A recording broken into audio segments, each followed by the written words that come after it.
lecture, the first lecture, started with the introduction of theory of computation, the objectives, why we are learning theory of computation, then outcomes, expected things from you after completion of the course, what you should be able to utilize, what you should be able to apply, and what you are going to design. So understand, design, apply, all these things are there which are in the outcome. Objectives, why you are learning that subject. So exam scheme, objectives, we have seen the objectives. Basics of theory of computation, computational models we have to design, then understand and learn grammar, PDA and Turing machine, then computability and complexity. Outcomes, 6 outcomes are there. Understand the basics and design finite automata, then construct regular expression, design context-free grammar and simplify grammar. Then push down automata, you have to construct for the CFL.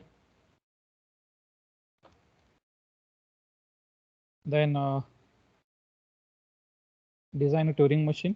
And sixth one, understand the difference between the different classes of problem, how they are different, and what are the properties of those classes.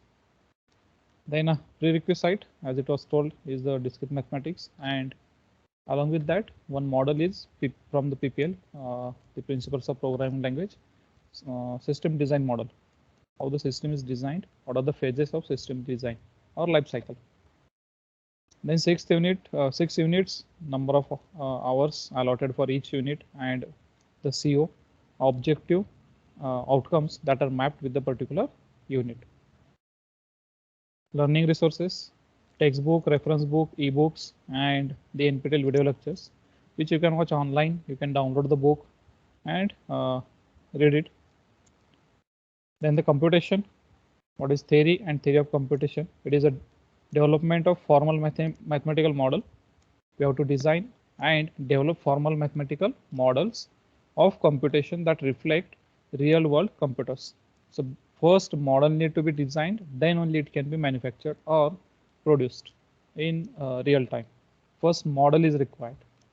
So what is the theory of computation? It is the study and understanding of theoretical concepts for solving the problems, real world problems, using different algorithms and with efficiency.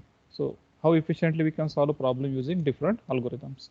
For that, a model need to be designed, and that model is model of computation. It is divided in 3 parts or branches: automata theory and formal language, computability theory, and computational complexity theory.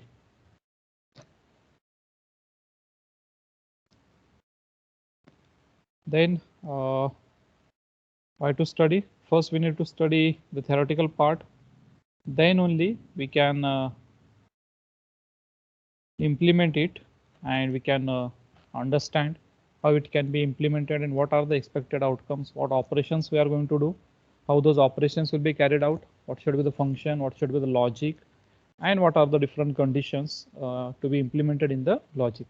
That is what the theoretical part, and that we need to understand first, then only we can implement the logical part.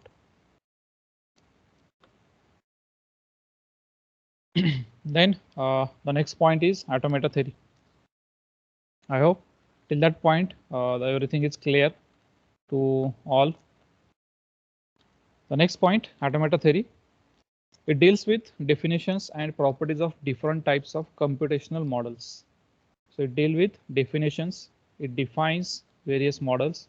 Those models are finite automata, context-free grammar, context-sensitive grammar, then push-down automata, then the Turing machine.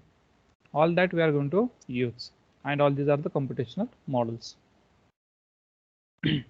So the definition of each model and what are the properties, how each model behaves, what are the advantages, what are the limitations, all that comes under the properties of models that we are going to understand using the automata theory. And from that, the models which we are going to see are finite automata. It is used in text processing, compilers, and hardware design. Second model, context-free grammars. They are used in defining the programming language and in artificial intelligence. So to define programming language, design, what should be the string, how it to be designed, what should be the first character, what are the different characters that we can use or elements that we can use in a name of variable. All that we can define, what can be the value of a particular variable, what it can produce. So if an integer type of variable is there, we can have an integer value in that variable. In a float variable, we can say integer or float value. Like that, the definitions are there, and that definition can be prescribed or it can be presented with the help of CFG. And in AI also. Then Turing machine, the model is the highest model which we are going to see, and it is the outermost layer, or it is the outermost level in the 4 levels, level 0, 1, 2, 3. So Turing machine will accept, recognize, understand. It can generate all type of languages which are accepted, generated, or constructed with the help of other models. This is the simple abstract model of a real computer. For example, your personal computer, which you are using right now. It is the study of abstract machines and automata, as well as the computational problems that can be solved using them. So what are the abstract machines? What is the automata? What type of problems we can solve using all these automata machines and abstract machines that we are going to understand using automata theory. Automata, it is, the name itself suggests, the operations are carried out on some input and some output is generated, and it will be performed using the predefined rules. That rules we are going to define, and once the input is provided, it is going to perform the task automatically. And it is a abstract model, so it can be expanded further with some additional features, and it can be used as it is to design a new model. So it depends how we are going to use these abstract models.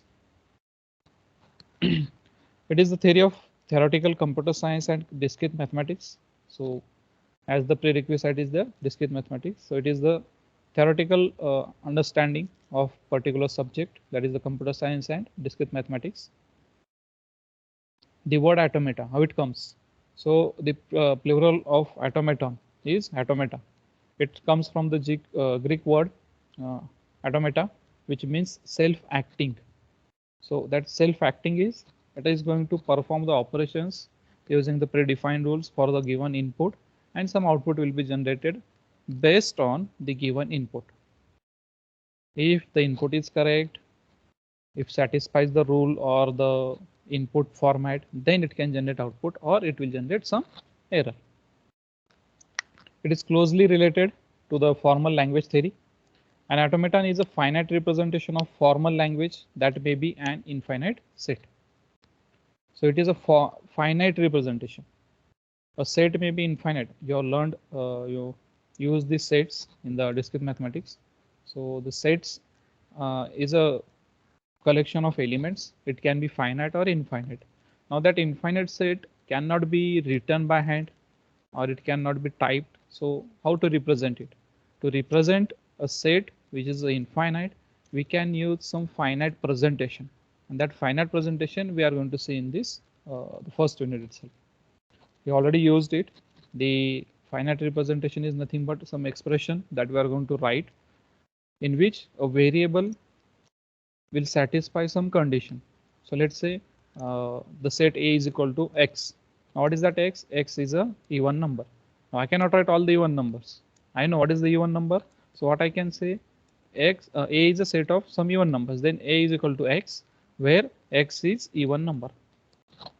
So as you know the even number condition, you can write a code, you can write a program, just mod it by the 2. If the remainder is 0, then the number is prime even, and if it is a even, then it is a part of set A. If it is not even, then it is not part of set A. So it is a finite representation of a formal language that may be an infinite set. Automata are often classified by the class of formal languages. We are going to see those classes, level 0 to 3. They can recognize, typically illustrated by a Chomsky hierarchy. That is what the Chomsky hierarchy is. Level 0, 1, 2, and 3. 4 different levels are there. And the automata is classified based on the type of language or class of language that it can recognize. So that is what the operation performed by each model. They recognize the language, and there are some limitations and there are some advantages of each model. So some limited set of languages or a particular type of language can be recognized by finite automata. To overcome that, there is a grammar. Again, grammar can have some limited finite sets. To overcome the limitation of grammar, we have push-down automata. Then to overcome the limitations of push-down automata, we have Turing machine. So like that, the different models are there, and the type of or the class of language that it can recognize, which describes the relation between various languages and kinds of formalized logic. So what type of logic we can implement? What should be the logic to recognize that language? And what are the different classes that a particular model can recognize that we can understand with using this automata theory. So this is what Chomsky hierarchy. Type 0, type 1, type 2, and type 3. Type 3 is the innermost circle that you can see. So with the type 3, it is a limited set and it belongs to regular grammar, and it can be accepted by finite automata. So in the first unit, what we are going to see, type 3. Same goes to the context regular grammar also. So in the regular grammar, the language which is presented using grammar, it is a regular language, and that regular language is nothing but the language which is accepted by finite automata. That's why it is called as a regular. Above that, there is a context-free grammar, which is sometimes regular and sometimes not, because context-free grammar, it is a type 2 language, and it consists of type 3 language also. So type 3 also comes under context-free. So regular grammar is a part of context-free grammar, or it is a subset of context-free grammar. To accept that, we use push-down automata. Then next one is type 1. So above type 2. Now type 1 will consist of type 2 as well as type 3 languages. Now type 1, what it is? It is a context sensitive grammar, and it is accepted by linear bound automata. Now, what is linear bound automata? What is context sensitive grammar? That we will see. Then type 0, it is unrestricted grammar. It is recognized by Turing machine. So the last fifth unit that we are going to see is a Turing machine. And the grammar is unrestricted grammar. Just remember this diagram. Type 0 is the outermost circle or outermost language, which is unrestricted grammar and recognized by Turing machine. Type 1, it is context sensitive and recognized or accepted by linear bound automata. Then type 2, context free grammar accepted by push down automata, and type 3, regular grammar accepted by finite automata. First we will see type 3, then we will go to type 2, then type 1 and type 0. So what are the limitations of type 3? Why it is not type 2? Then what are limitations of type 2 and why it is not in type 2? So that is type 1. And what are the limitations of type 1 and what are the different languages in type 0? That we will see one by one.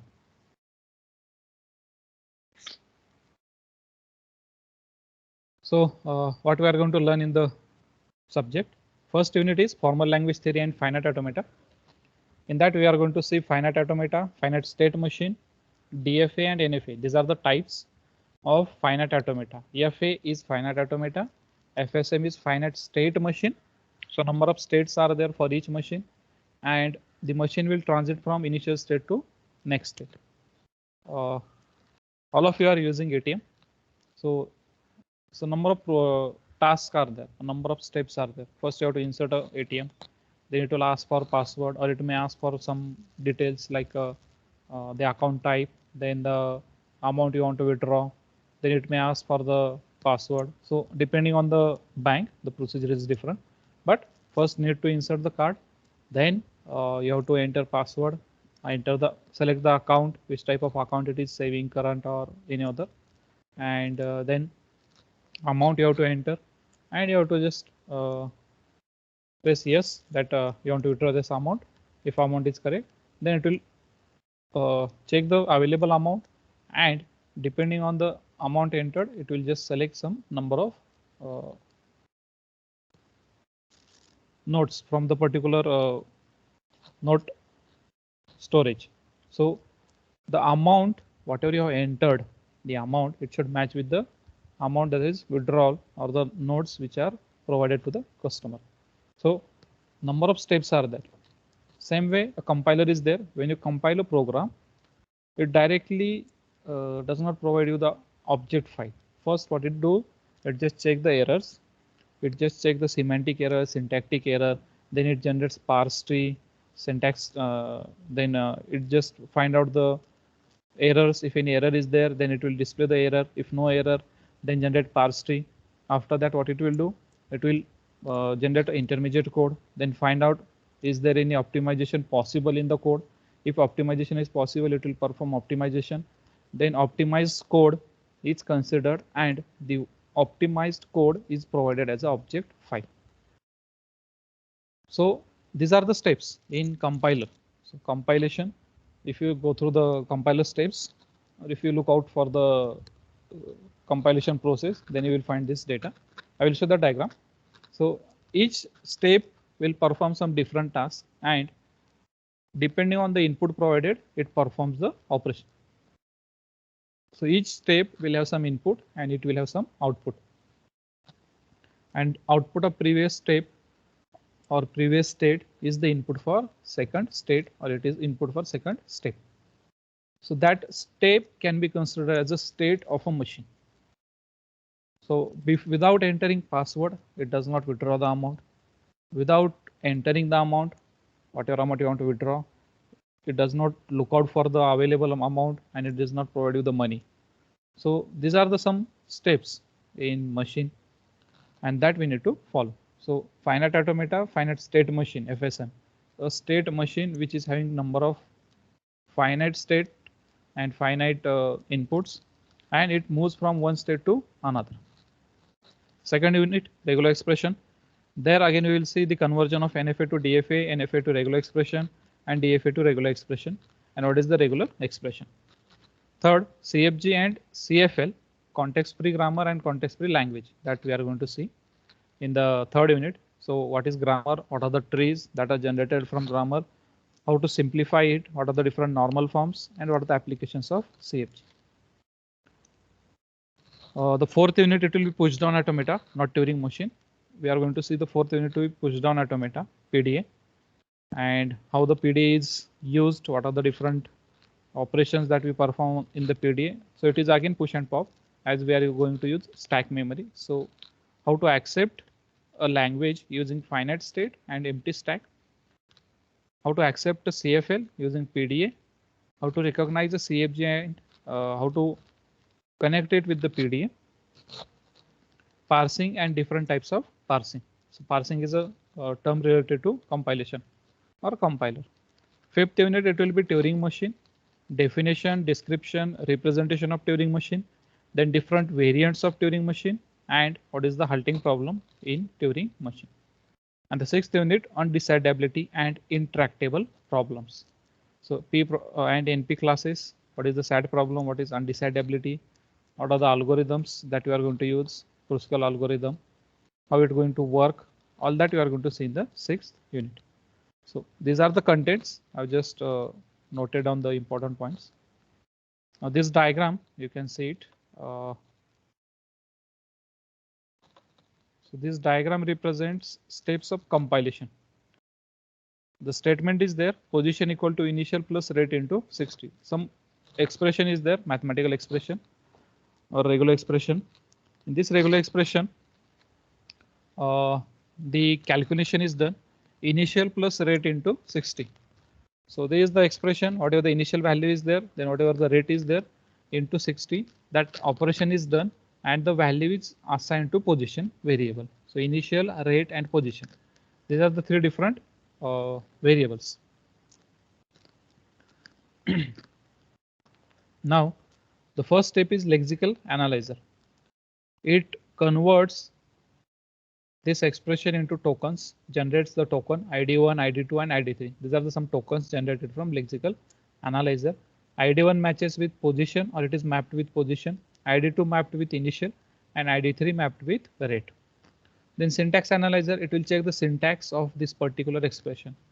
On the left of equal to operator, it should be single operand, and on the right of operator, that is equal to, it can have multiple operands and operators, but for particular operator, number of operands will be matched. So to the left of equal to, it is ID1, it goes to the left of equal to. On the right side of the tree with equal to as a root node, it is a plus operation. Now plus for what? ID2 plus the remaining term. Now remaining term is ID3 into 60. Again, there is another operation, multiplication. So first we have to perform multiplication. So multiplication is there. ID3 and the right child is 60. Left child ID3, right child 60. Perform multiplication of this plus ID2, whatever the initial value is there, and assign that addition result to the ID1. Then semantic, does it have some meaning? ID1, ID2, ID3. These are the terminals. Now we call them as a terminals. They are the IDs, they are the tokens, and they are generated in the first step, that is lexical analysis. So meaning, to the right side of equal to, there is some expression. Now it performs some operation and the value can be assigned to ID1.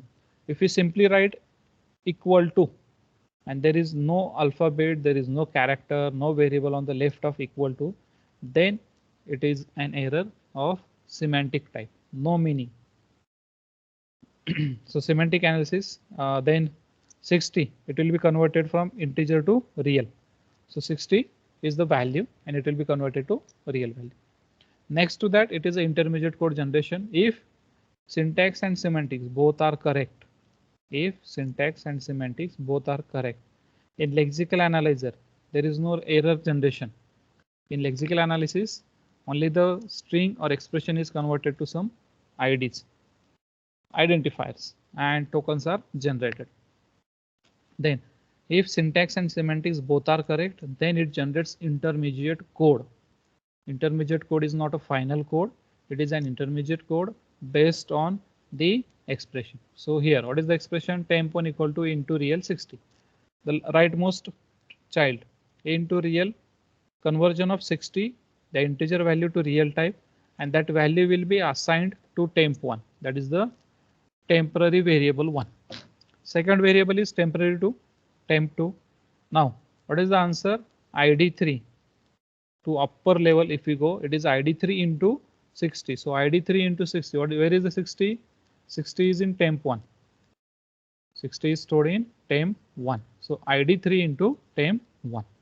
This value will be assigned to second variable, that is temp2. Third variable, temp3. Now what is the value of temp3? Again, go to the upper level.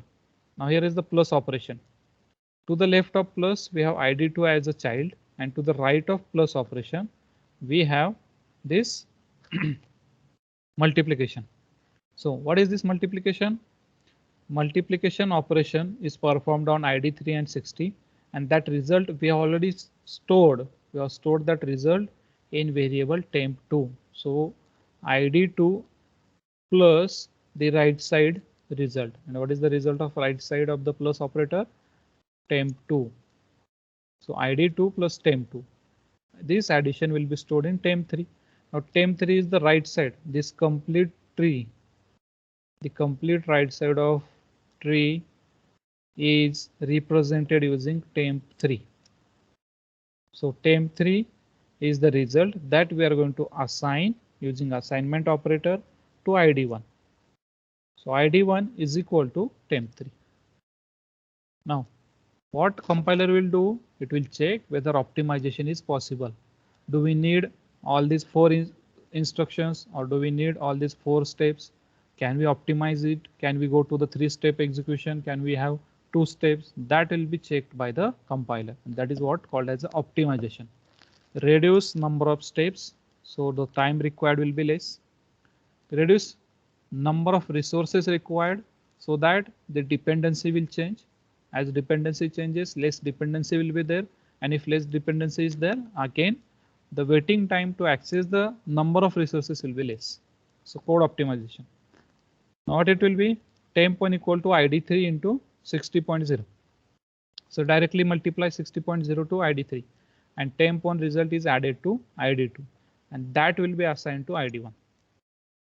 That will be assigned to id1. This is optimized code. Now generate the code for this optimized code. It will generate the machine level code or the assembly language code. Now in the last semester, we all learned microprocessor, how it is, how the programs were written. The programs were written using assembly language, and same is the part in code generation.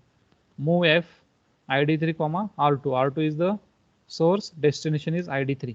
So from R2, read the value, store it in id3, id3, then multiply that value with the 60. So here what happens, the value from id3 is shifted to R2. It should be reverse. R2 comma id3. id3 value is present in the id3, copied to R2, multiply that R2, that is the register 2, with 60. So this is the value. That's why the hash is written. Multiply. So multiply 60 with R2. Then what are the result is there? That result we have to add in the id2.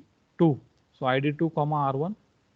The register value is the value of id2. That is the second id. Move f. Copy value of id2 to register r1. Now we have two values, r1 and r2. Both registers will have two values. Both registers will have one value. So totally two values are there. Add these two registers, r1 and r2. So add function or add instruction. Add f r2 comma r1. Add r1 value plus r, and second value is r2. So r1 plus r2. And whatever the result is there, that result will goes to register 1. That is r1. Copy that value. Move f, again another function, r1 comma id1. Copy value of r1 to id1. So here is id1. Here is id1, and here is also id1. That is what the code generation. Now these are the steps in compiler.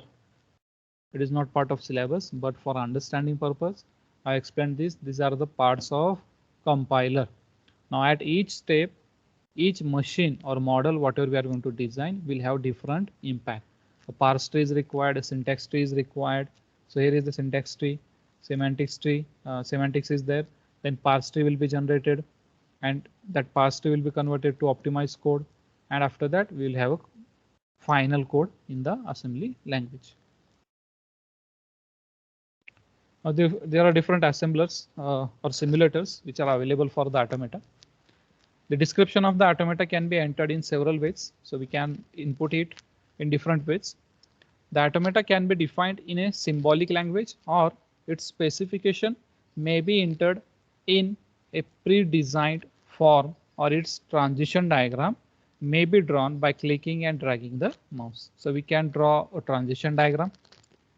We can use a predefined form or pre-designed form and enter the values, or we can use a symbolic language. By multiple ways, we can enter the description of automata in the simulator. Well-known automata simulators include Turing's World, JFLab, JFLAP, VAS, TAX, and SimStudio. These are the different simulators. Simulators, whatever we are going to write on the paper by using paper and pen, whatever we are going to solve, you can design it virtually. You can use it and virtually draw the diagram, or you can virtually draw the transition diagram for given automata. So these are some simulator names: Turing's World, JFLAP, VAS, TAX, and SimStudio. Just remember these names, and you can search on the internet. You will find these simulators. So different ways are there to provide the input. You have to just understand in which way it accepts the input. Then it will generate the output if input is correct. Now there are different languages. they can be either recognized or they can be recognizable. So language can be recognized language or it can be recognizable language. What is meant by recognized language? An automata can recognize a formal language. The language L, which is a subset of alphabet star, the symbol, sigma symbol is alphabet symbol, it is called as alphabet, and star is a closure, it is called as a alphabet closure. So the language L is a subset of alphabet star or alphabet closure recognized by an automata is the set of all the words that are accepted by automata. So language is a set of all the words which are accepted by a particular model, and that language is called as a formal language, and it is recognized. So the given string, for a given string which belongs to particular language, the model will start at initial state, and on reading a complete string, complete word, it goes to the final state. So there are two states, one is initial, second is final, and in between these two there is a third state which is an intermediate state. It may be or may not be there, but initial state and final state, these two things are there. Initial state where the machine will start, and final state where machine will stop accepting input, or there is no next state for the machine. If it is in final state, that means the language is recognized, the word is recognized, or the string is recognized. And what is recognizable? The recognizable language are the set of languages that are recognized by some automaton. The recognizable languages are set of languages.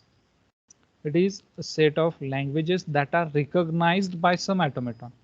It is a set, and whereas recognized language, it is a single language with words for which machine moves from initial state to final state. For the above definition of automata, the recognizable languages are regular languages. Recognizable languages are regular languages. For different definitions of automata, recognizable languages are different. So remember the thing, the recognized language and recognizable language. I hope there's no question. If any question is there, you can ask, or I will open the next PPT.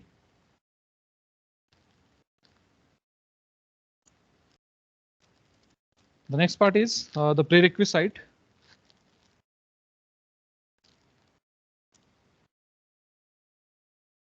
So for the POC, some prerequisite is there that we will see. There are two subjects in the syllabus. Only discrete mathematics is mentioned in the current syllabus. Earlier it was PPL also, and from PPL only one diagram is there that I will show. And the main topic or main subject what we are going to consider, which one is we are going to consider as a prerequisite, is a discrete mathematics. So one by one we will see which contents we need to revise. I'm going to just name them. I'm not going to explain in deep because you have learned them. From the discrete mathematics, the first part is set. What is a set? It is a unordered collection of different elements. Unordered collection of different elements. It can be written explicitly by listing all the elements. As I said, if a set is limited, we can note down or write down all the elements. Let's say there are only 5 elements or 10 elements. I can write down all elements. But if there are 1000 elements in a set, I cannot write down all the 1000 elements. Then what I will do? I will implicitly mention them. How? By using some expression.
Okay, due to power failure, I got disconnected. Am I audible? Yes, sir. Yes, sir. So my screen will not be visible as there is power failure in the lab. So internet is not working. Okay, I will just rewind the word terms. Whatever the terms are there from the discrete mathematics, which we have to revise. The set is there. The set is an unordered collection of different elements. And in the language representation, what we are going to use is the set representation. For example, a set of positive integers, or it can be a set of all states in the India. It can be a set of lowercase letters. It can be a set of some visiting spots or tourist spots. It can be a set of some medicines. It can be a set of some courses that you can attend. So it is a limited and unordered set or collection of elements. Either we can write all the elements directly, we can write name of each element, or we can represent it by using some expression. So for example, the set A is some set of element X. Now I can just write X, but what is X? Where X is greater than 0. So it is a set of numbers or values which are greater than 0. Or X is the name of states in India. So is it a state? Yes. Then it is a part of particular set. So X can satisfy some conditions. It should satisfy some condition of the set.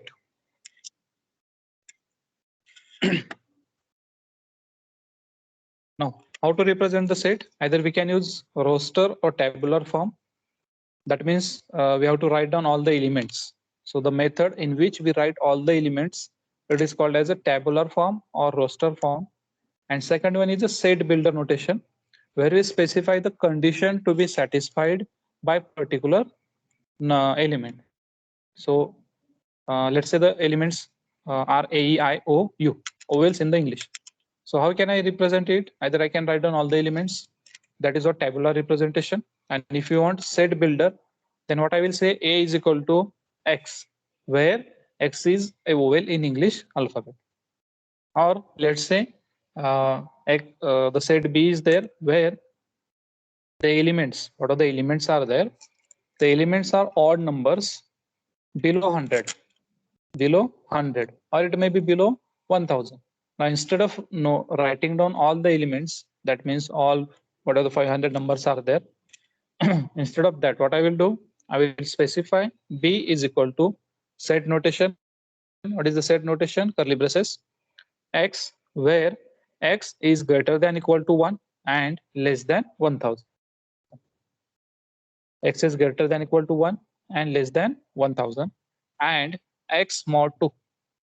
Why mod 2? Because if on division by 2, if remainder is 0, then it is even, and if remainder is not 1, not 0, if it is 1, then the value is odd.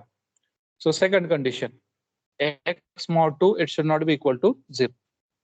First, it should be greater than equal to 1, less than 1000, and second, x mod 2, it should not be 1. I can write this expression. Now again, it represents same set. It represents same set. So this is what a set builder notation. First tabular and second set builder. Then cardinality. What is cardinality of set? Can anyone define it? Cardinality of a set. Number of elements. Okay. So it will be number of unique elements. If element is repeated in the same set, let's say if I write A is equal to 1, 2, 1, 4, then 1 is repeated. And if when we want to find out the cardinality, that is mod. We call it as a in the bracket in the expression we write mod. So the cardinality of set A is 3. Though the number of elements are 4, but unique elements number of unique elements are 3. So that is what the cardinality.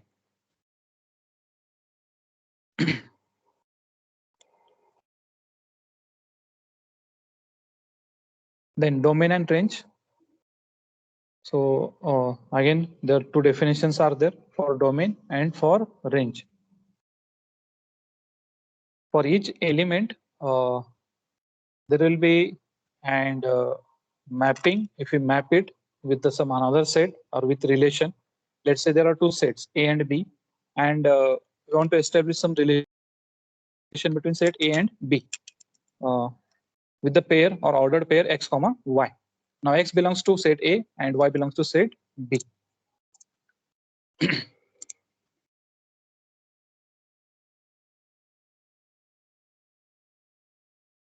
So what will happen in that case? We can find out what is the range and what is the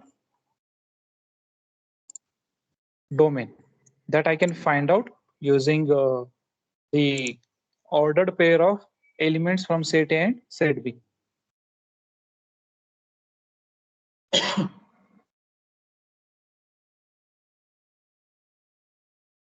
Then the closure of relations or closure properties are there.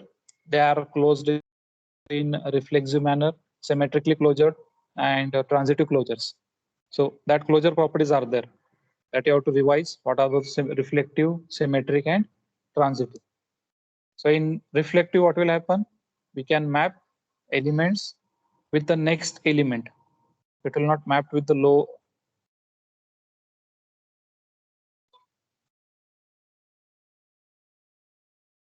Same mapping will not be there. If 1, 1 is there or 1, 4 is there, then we will not have a pair that is 4, 1. If the relation is there, in that relation, if A and B are two sets, then for set A and set B, if elements are 1, 2, 3, 4, then 1, 1 is there, 1, 2 is there, but there is no 2, 1. So that is what reflexive closure. Symmetric closure, we will have the elements 1, 1, 1, 3, 1, 4, then 2, 3, 3, 1. So reverse one is also there, 3, 2 is there. As 2, 3 is there, then 3, 2 will exist. If 3, 4 is there, then 4, 3 will exist. If 1, 4 is there, then 4, 1 will exist. So for each ordered pair, there is a reverse order also. So if 1, 2 is there, then only 2, 1 will exist. And that is what symmetric closure.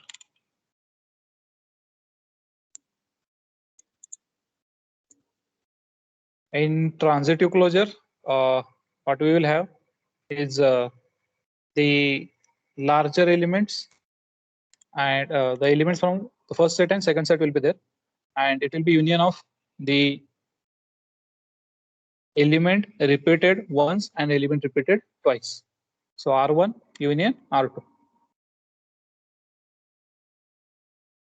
This is what the topics. These topics we need to revise from the discrete mathematics.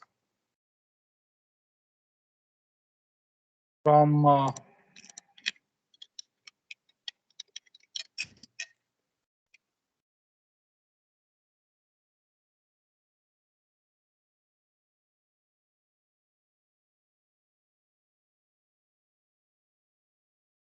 I hope the screen is visible. So it is a Yes, sir. point. Only point which we are going to revise from the PPL, software development process. Initially, we have to find out requirements. So requirement analysis is there. What are the functional requirements? What are the technical requirements? What are the environmental requirements for the machine or the system? Then system analysis, how it will work, what are the different functions that we can include, how we are going to design it. Then system design, the rough architecture of the machine will be designed, then some changes will be suggested, and on finalization of it, it will be implemented. Implementation includes the implementation and development. It can be merged, and what we can do, we can write the code for the system, for the software in the selected language, whatever language you have selected. You have to write the code, then send it for testing. Once the testing is done, find out the bugs, find out the errors, and to remove those errors, again some requirements will be there. From the testing team, reports will be generated, and depending on those testing reports, again system analysis will be done, design part will be changed, it may be updated, and again coding will be done. And once it is ready for deployment, then it will be integrated with the destination or client environment. So whoever is the client, at his office, as its location, the system will be deployed. That is what integration. So after complete testing and successful testing of your system, testing will be done on the developer side as well as it will be done on the client side. So testing, it is part of checking the errors. It will be on both sides, the developer side as well as client side. So testing and integration. And after that, on complete successful testing, the system is deployed. Again, it will be checked. If any error is there, then find out the error, cause of the error and correct it. If no error, that means system is ready. And in further life cycle, some suggestions, some improvements will be demanded, some requirements may be suggested or provided by the client, and based on that, again this life cycle will repeat. So this is the only point which we have to revise from the PPL software development process, or it is called as a software development life cycle.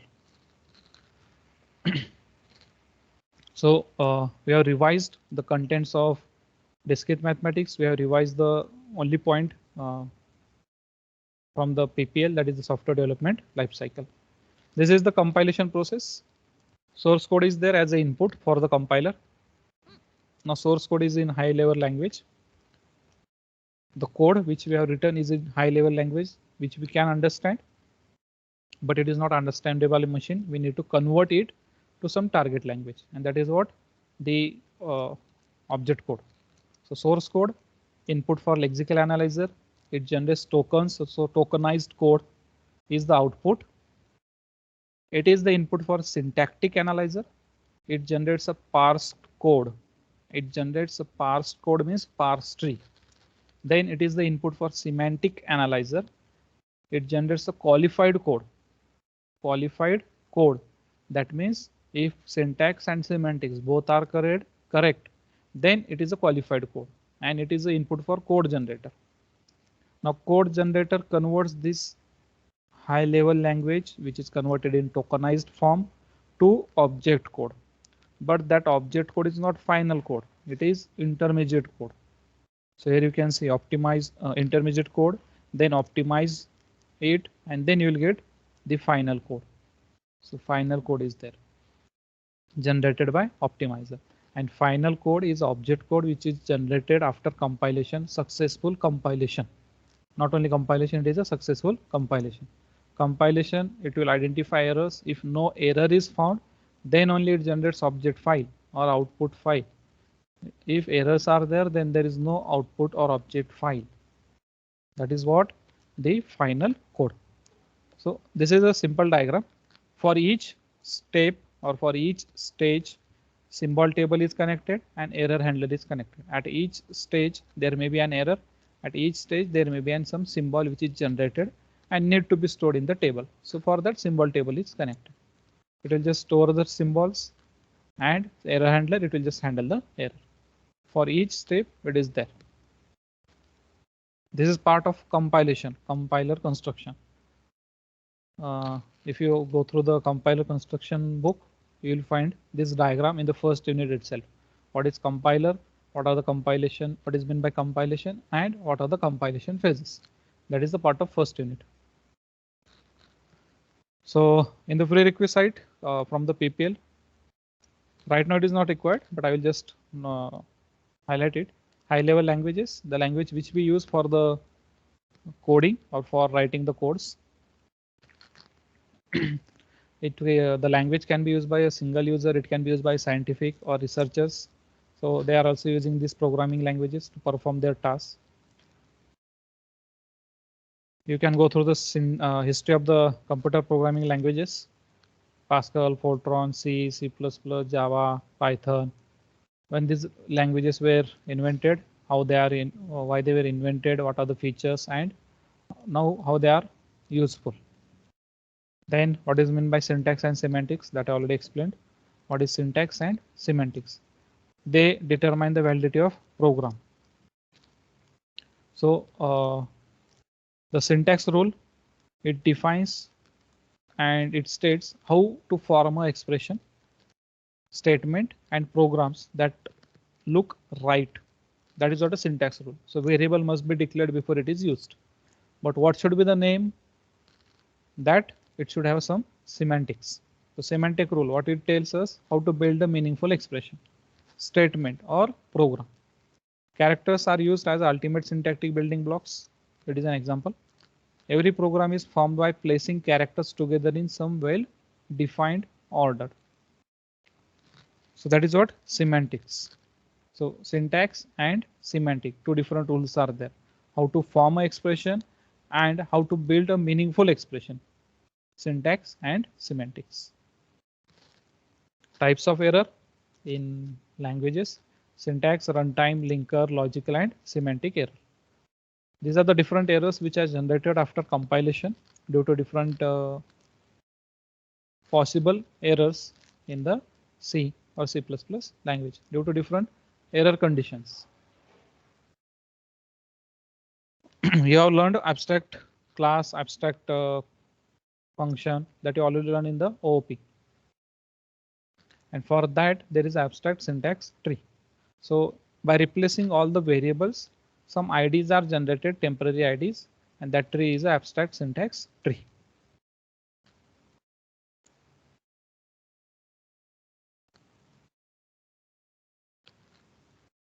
The different expressions, infix, prefix, and postfix. So how they work, what are the representations that you have learned in the data structure.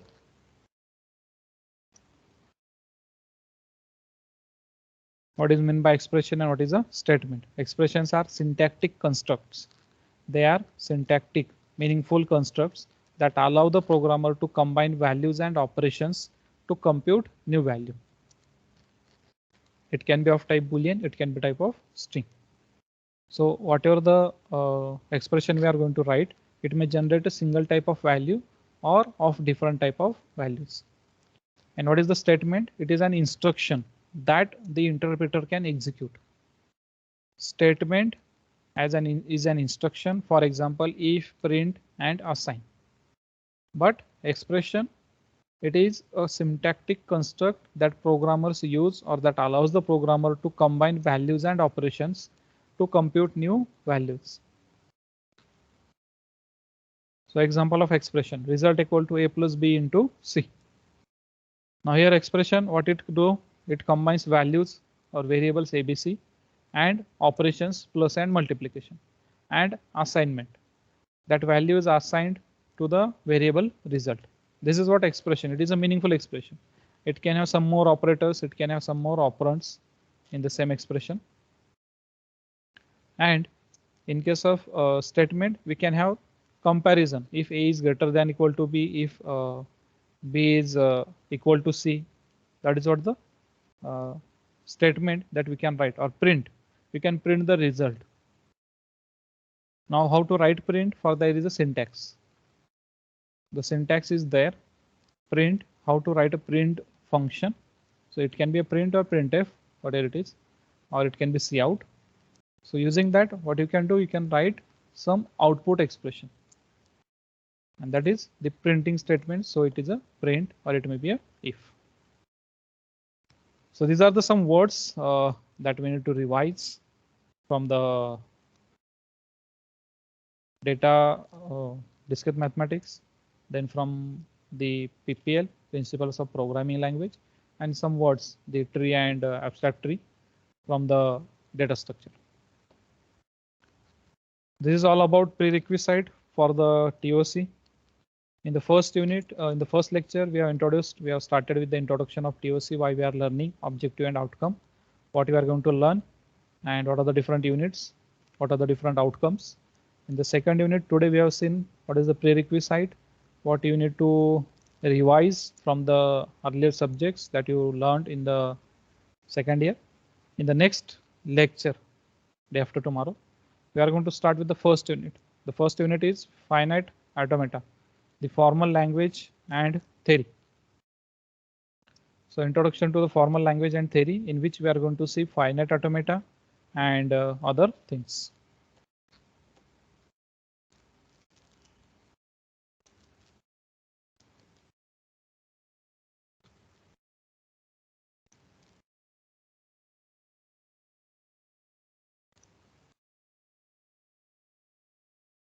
The attendance link is shared in chat box. Just mark your attendance and use the Teams login ID. Do not use other login IDs.